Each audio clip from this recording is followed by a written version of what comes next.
Anda menyaksikan Kompas Bisnis bersama saya, Ian Rahman. Saudara, ada informasi dari Badan Pusat Statistik yang merekam tingkat inflasi Indonesia pada Oktober 2025 tercatat sebesar 0,28% secara bulanan. Emas perhiasan menjadi komoditas yang paling dominan mendorong inflasi. Deputi Bidang Statistik, Distribusi dan Jasa BPS Puji Ismartini bilang emas perhiasan adalah komoditas paling dominan dalam mendorong inflasi dengan andil sebesar 0,21%. BPS juga merinci secara tahunan inflasi mencapai 2,86%, sementara secara tahun kalender tercatat 2,1%. Dari sisi komponen pembentuk inflasi, BPS juga menjelaskan seluruh komponen mengalami kenaikan harga. Komponen inti mencatat inflasi tertinggi sebesar 0,39% dengan andil 0,25%. Hal ini dipengaruhi kenaikan harga emas perhiasan dan juga biaya kuliah perguruan tinggi. Secara year on year, terjadi inflasi sebesar 2,86% dan secara tahun kalender atau year to date, terjadi inflasi sebesar 2,10%. Kelompok pengeluaran penyumbang inflasi bulanan terbesar adalah perawatan pribadi dan jasa lainnya dengan inflasi sebesar 3,05% dan memberikan andil inflasi sebesar 0,21%. Komoditas yang dominan mendorong inflasi pada kelompok perawatan pribadi dan jasa lainnya ini adalah emas perhiasan yang memberikan andil inflasi sebesar 0,21%. Selanjutnya saya akan menyampaikan tinjauan khusus terkait inflasi emas perhiasan. Kelompok perawatan pribadi dan jasa lainnya menjadi kelompok utama penyumbang inflasi pada Oktober 2025 dengan tingkat inflasi dan andil inflasi masing-masing sebesar 3,05% dan 0,21%. Komoditas yang memberikan andil terbesar pada kelompok ini adalah komoditas emas perhiasan. Nilai inflasi emas perhiasan pada Oktober 2025 sebesar 11,97% dan andil inflasinya adalah sebesar 0,21%. Ini merupakan inflasi tertinggi sejak 26 berturut-turut setelah terjadinya inflasi. Ya, masih ngomongin emas, saudara. Kalau tadi ada emas perhiasan yang menjadi penyumbang utama inflasi di bulan Oktober tahun ini, kali ini ada juga emas antam yang harganya kayak roller coaster, kadang dipucuk terus tiba-tiba ambles hanya dalam waktu sehari saja. Jika Anda ingat, saudara, di pertengahan Oktober, warga sempat berbondong-bondong membeli logam mulia karena harganya yang terus naik tapi gak lama turun lagi. Lalu sebenarnya apakah emas masih jadi instrumen investasi yang ampuh karena katanya tidak tergerus inflasi, aman dan juga cenderung naik? Atau sebenarnya, saudara, ini sudah ada di titik jenuh dengan penurunan harga yang signifikan selama 2 pekan terakhir? Lebih jelas, yuk kita bahas di data berikut ini.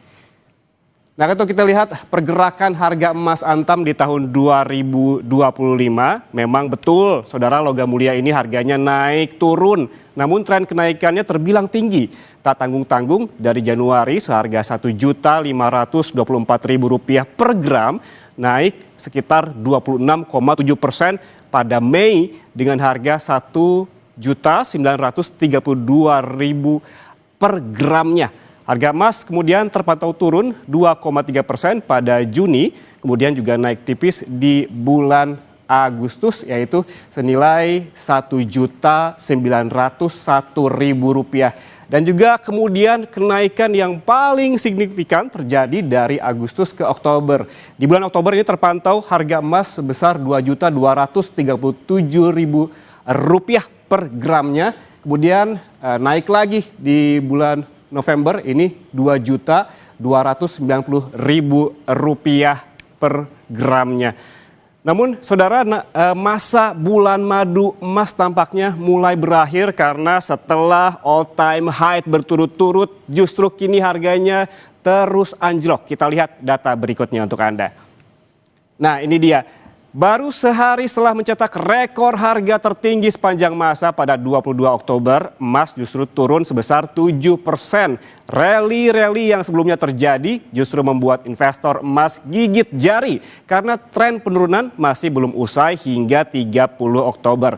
Emas, saudara, ini sempat naik tipis pada 31 Oktober dengan harga Rp2.305.000 per gram. Namun hingga kemarin ini terpantau emas antam kembali tumbang di harga Rp2.278.000 per gram. Jadi ini kalau dihitung-hitung penurunannya dari all time high hingga 3 Oktober mencapai 8,4%. Ini bisa jadi kabar buruk bagi para investor yang baru 2 pekan terakhir all in di instrumen investasi konvensional ini. Namun lain cerita bagi mereka yang sudah membeli emas sejak 5 tahun lalu. Saya coba hitung deh untuk Anda di wall data berikutnya ya. Nah, ini dia, ada harga emas antam 5 tahun terakhir. Siapa yang sudah membeli emas antam sepanjang 5 tahun terakhir, ini saatnya Anda tersenyum lebar. Di saat investor baru sedang cemberut, justru investor yang sudah bertahun-tahun lalu menyimpan emas senyumnya tengah mengembang. Saya mulai dari 5 tahun lalu alias tahun 2021, kala itu harga emas ada di angka 938.000 saja per gramnya. Kala itu banyak yang memprediksi, saudara, emas akan sulit menembus angka psikologis Rp1.000.000. Namun prediksi itu meleset, emas justru naik melampaui perkiraan orang-orang begitu, termasuk juga para analis. Di mana pada tahun 2022 emas justru melampaui harga 1 juta, yaitu Rp1.026.000 setiap gramnya. Kemudian naik lagi di tahun 2023, yaitu Rp1.141.000 per gramnya. Dan terus meroket di tahun 2024 menjadi Rp1.515.000 setiap gramnya. Dan di tahun inilah yang menjadi peningkatan paling tinggi di harga emas.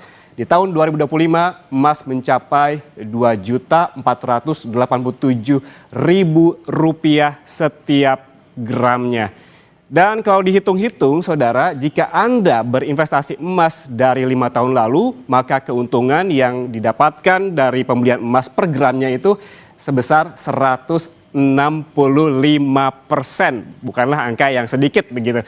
Dan saudara, volatilitas harga emas antam tentunya tak lepas dari harga emas dunia yang naik turunnya setali 3 uang. Kita lihat di data selanjutnya, harga emas dunia.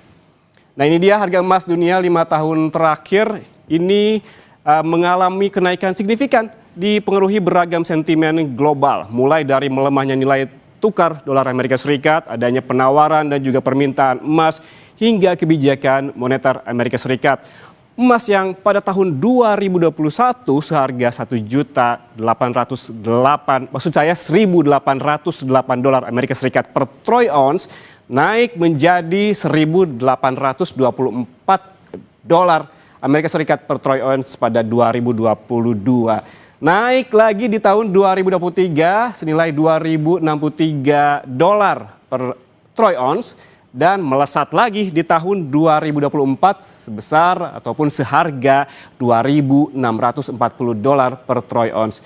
Dan betul, yang menjadi puncak kenaikan harga emas terjadi di tahun ini, di tahun 2025 menjadi harganya per troy ounce yaitu $4.015 Amerika Serikat. Dan kalau dihitung-hitung juga ini harga emas dunia tertinggi sepanjang masa ini seharga $4.254 per troy ounce. Ini merupakan harga yang memang memiliki kenaikan yang tinggi. Artinya emas dunia naik 135% pada periode 5 tahun terakhir, saudara. Lalu kemudian seberapa besar pengaruh dari turunnya harga emas dunia terhadap performa emiten emas di Bursa Efek Indonesia? Kita lihat di data berikut ini untuk Anda. Nah, ini dia, Anda yang memang berinvestasi bukan hanya memiliki emasnya tetapi juga memiliki sahamnya. Ini dia saham-saham yang memang dipengaruhi dengan naik turunnya emas adalah saham-saham biasanya pertambangan dan juga saham yang menjual logam mulia ini.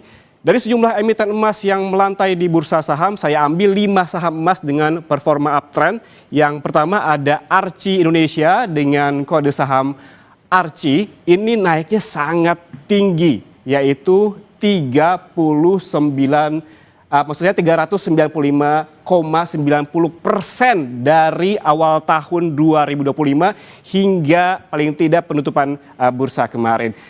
Dan kemudian selanjutnya ada juga yang mencetak kenaikan tertinggi secara tahunan yang besar adalah ada di HRTA, yaitu 287,20%. Ini bukanlah angka yang sedikit begitu bagi Anda yang berinvestasi di pasar modal Indonesia. Kemudian di posisi berikutnya ada juga perusahaan yang fokus pada eksplorasi dan produksi emas, yaitu Bumi Resources Mineral atau BRMS, yang mencatatkan kenaikan tahunan sebesar 142,54%. Disusul ini ada perusahaan pertambangan emas J Resources Asia Pasifik dengan kode saham PSBA juga naik secara tahunan sebesar 135,66%. Dan terakhir yang ditunggu-tunggu adalah Antam, yaitu emas kegemaran yang dimiliki oleh banyak warga Indonesia. Ini sahamnya dengan kode ANTM memiliki kenaikan yaitu 101,29%. Namun yang perlu diingat saudara, ini kecuali Antam, ada sempat peak pada 14,17 Oktober lalu semua emiten emas ini, namun terkoreksi dalam pada akhir Oktober seiring jatuhnya harga emas dan saat ini perlahan tengah mencoba bangkit. Dan saudara, selanjutnya di Kompas Bisnis, kalau trennya turun, how low can you go? Sejauh apa sih harga emas bisa turun? Anda yang mau jual atau borong, tahan dulu. Saya akan tanya analis tentang nasib harga emas ke depannya. Tetaplah bersama kami di Kompas Bisnis.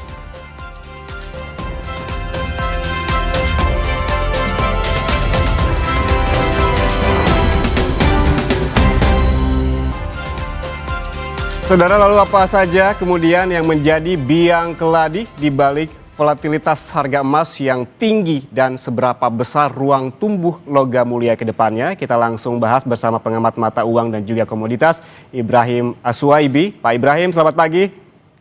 Selamat pagi, Mas Yan. Pak Ibrahim, ini kita lihat dari awal tahun harga emas tuh rally naik hingga saya hitung-hitung ya 26,7%. Pengamatan Anda, apa saja yang menyebabkan emas ini naik secara signifikan selama setahun terakhir?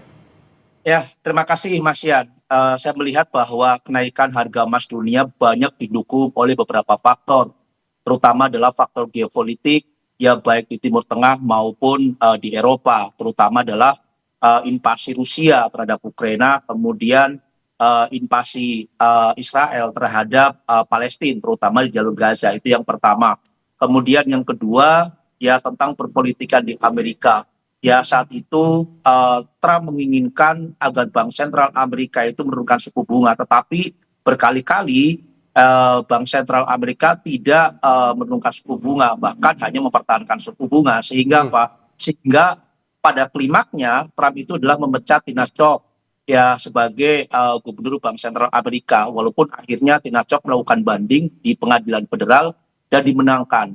Nah, kemudian Trump sendiri tidak puas ya dengan bandingnya. Kemudian pengadilan federal itu adalah menerima bahwa pemecatan Trump adalah ilegal. Kemudian Trump pun juga melakukan banding terhadap Jaksa Agung di Amerika yang sampai saat ini belum mendapatkan satu hasil.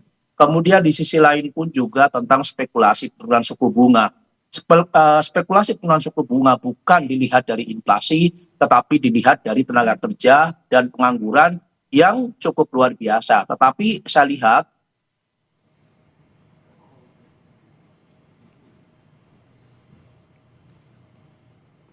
global ini masih bagus. Ini hanya tentang ketidaksinkronan dan Partai Demokrat RUU melihat bahwa kenapa Partai Demokrat itu tidak mau ya menyetujui pendanaan kan adanya pemotongan persen Obamacare. Kita laut bahwa pemotongan cukup luar biasa. Republik adalah agar informasi untuk kesehatan jangan terlalu besar. Karena kita melihat bahwa 10% masyarakat Amerika itu adalah mendapatkan jaminan kesehatan dari Obamacare. Nah ini yang sebenarnya buat harga emas melambung tinggi. Nah kemudian kita melihat bahwa ada koreksi-koreksi, ini adalah sangat wajar ya karena harga sudah terlalu tinggi. Pertama, kenapa terjadi koreksi itu pada saat harga emas dunia logam mulia sudah mengalami kenaikannya cukup signifikan, banyak masyarakat yang tidak mampu untuk melakukan pembelian. Nah sehingga apa? Ada opsi bahwa untuk safe haven lindung nilai berikutnya itu adalah silver. Nah sehingga apa? Pada saat orang mengatakan bahwa banyak pengamat yang mengatakan bahwa silver adalah alternatif investasi ya selain dari logam mulia, inilah akhirnya fund-fund besar di Eropa, di Amerika, di Asia melakukan taking profit, apalagi bersamaan dengan apa? Bersamaan dengan pertemuan ya antara pejabat Amerika dan pejabat Tiongkok di KTT ASEAN, ya ada sedikit membuahkan hasil, kemudian dilanjutkan di Korea Selatan di Busan, KTT APEC, yang menghasilkan ya adanya biaya impor diturunkan 10%. Kemudian untuk tanah jarang itu dihilangkan dari 50%. Nah ini yang sebenarnya membuat logam mulia maupun emas dunia terkoreksi. Nah terkoreksinya ini apalagi sekarang ya mengalami koreksi lagi ya karena apa? Trump sendiri sudah mengultimatum terhadap Partai Republik agar di minggu ini ada keputusan tentang RUU pendanaan ya karena apa? Libur pemerintahan federal ini sudah 5 minggu ya sehingga apa saya melihat bahwa kalau seandainya libur ini sudah terlalu lama, Bank Sentral Amerika pasti tidak akan membahas lagi tentang penurunan suku bunga karena kurangnya data yang akurat, terutama adalah data inflasi, kemudian data pengangguran, data tenaga kerja.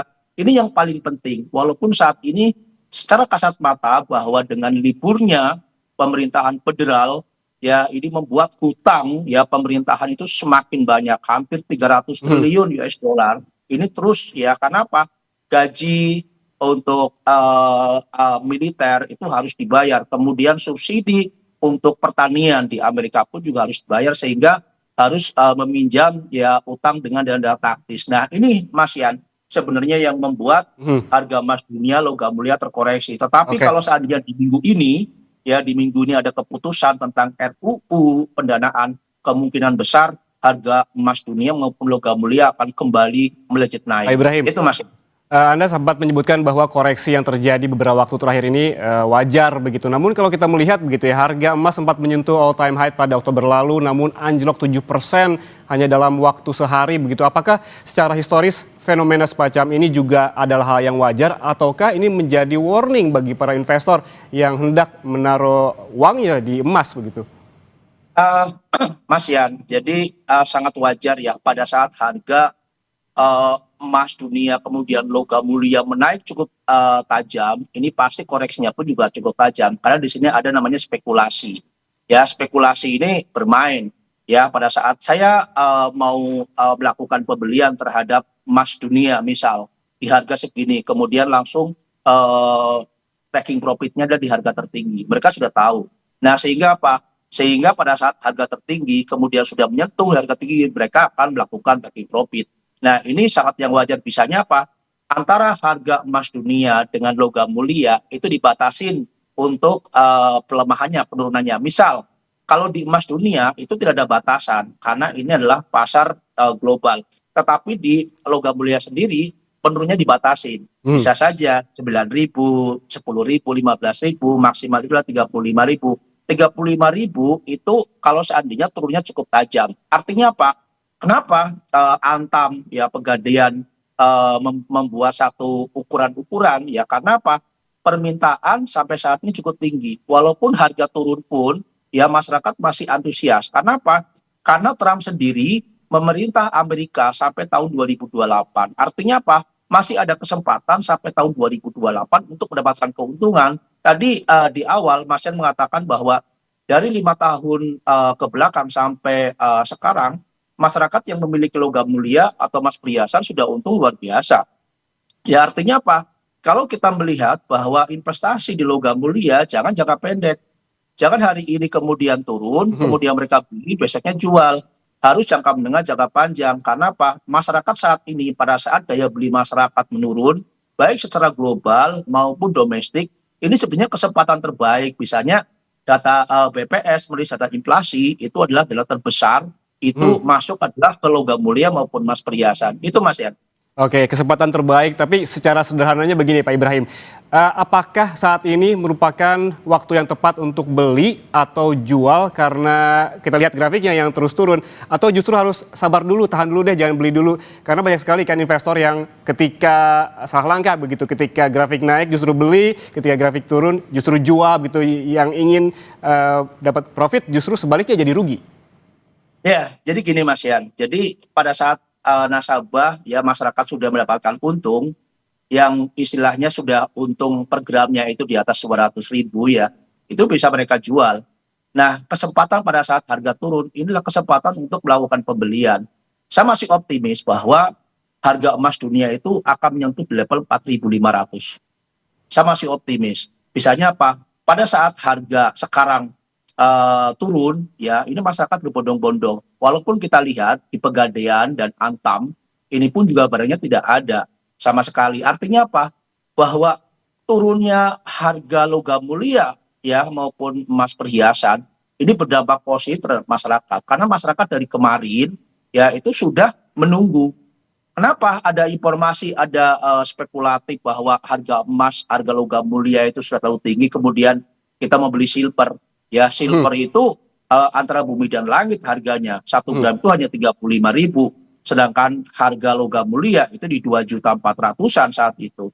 Nah, itu yang sebenarnya pada saat mereka sudah membeli silver, pada saat harga terkoreksi, apalagi terkoreksinya sudah mencapai di 200.000, ini kesempatan terbaik, Mas Yan. Karena semua pemeringkat internasional, baik JP Morgan, ya kemudian Bank of America, dia mengatakan bahwa harga emas dunia masih akan terus mengalami kenaikan dan ini akan berdampak terhadap harga logam mulia. Kemudian di sisi lain, rupiah melemah, Mas Yan. Rupiah melemah. Nah, ada kemungkinan besar di 16.700. Saya sudah memperkirakan bahwa ada kemungkinan di akhir tahun rupiah itu akan di posisi 16.700 sampai 16.800. Artinya apa? Pada saat harga emas dunia mengalami kenaikan, kemudian rupiah melemah, ini akan membuat harga logam mulia maupun perhiasan terus mengalami kenaikan. Bagi saya, ini kesempatan terbaik bagi masyarakat dari Sabang sampai Merauke untuk melakukan pembelian terhadap logam mulia maupun emas perhiasan. Itu Mas ya. Oke, tapi kalau kita lihat begitu ada juga investor yang memiliki konsep semakin turun begitu semakin beli. Tunggu dulu lah. Seberapa jauh lagi emas bisa turun? Menurut Anda apakah potensi penurunan emas ini masih akan terjadi paling tidak hingga akhir tahun ini? Ya, saya melihat bahwa kemungkinan besar potensi sampai di 3.900 US dollar per troy ounce. Ya, yang saya lihat itu adalah level-level terendah. Karena kita melihat bahwa kemarin ya pada saat pertemuan antara Trump dengan Xi Jinping di Korea Selatan bahwa Trump akan mengunjungi Beijing. Nah, tetapi Xi Jinping sendiri belum ada kepastian untuk mengunjungi Amerika. Karena kita lihat bahwa secara geopolitik ini pun juga masih memanas. Ya, kemudian Rusia melakukan uji coba nuklir dan Trump pun juga 2 hari yang lalu itu terhadap militer agar melakukan uji reaktor nuklirnya. Nah, ini mengindikasikan secara geopolitik itu masih memanas, Mas. Apalagi Iran, ya dia mengatakan bahwa tetap akan melakukan pengayaan uranium. Kenapa Iran itu akan melakukan pengayaan uranium? Karena marahnya Iran ya terhadap Israel pada saat gencatan senjata di jalur Gaza, Israel masih terus melakukan penyerangan. Nah, ini kalau seandainya letupan ini kemudian Iran mendapatkan sanksi ekonomi, ya dari PBB ini pun juga akan memanaskan situasi di Timur Tengah. Kemudian Trump pun juga kemarin dengan waktu yang tak terbatas kemungkinan akan melakukan penyerangan terhadap Venezuela di Amerika Latin. Dan Venezuela itu adalah salah satu negara penghasil minyak di Amerika Latin yang terbesar. Nah, di sisi lain pun juga Senat Amerika mengatakan bahwa sebentar lagi akan ada perubahan rezim.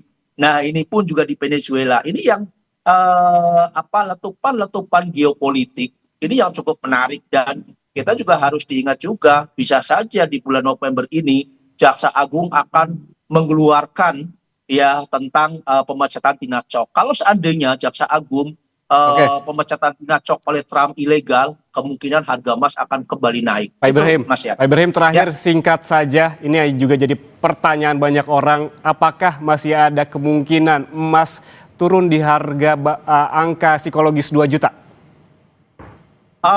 Kalau menurut saya bisa terjadi, ya karena ini kan spekulatif, bisa terjadi di level 2 juta. Tetapi lagi-lagi saya katakan bahwa penurunan harga emas ini sedang dinantikan oleh masyarakat.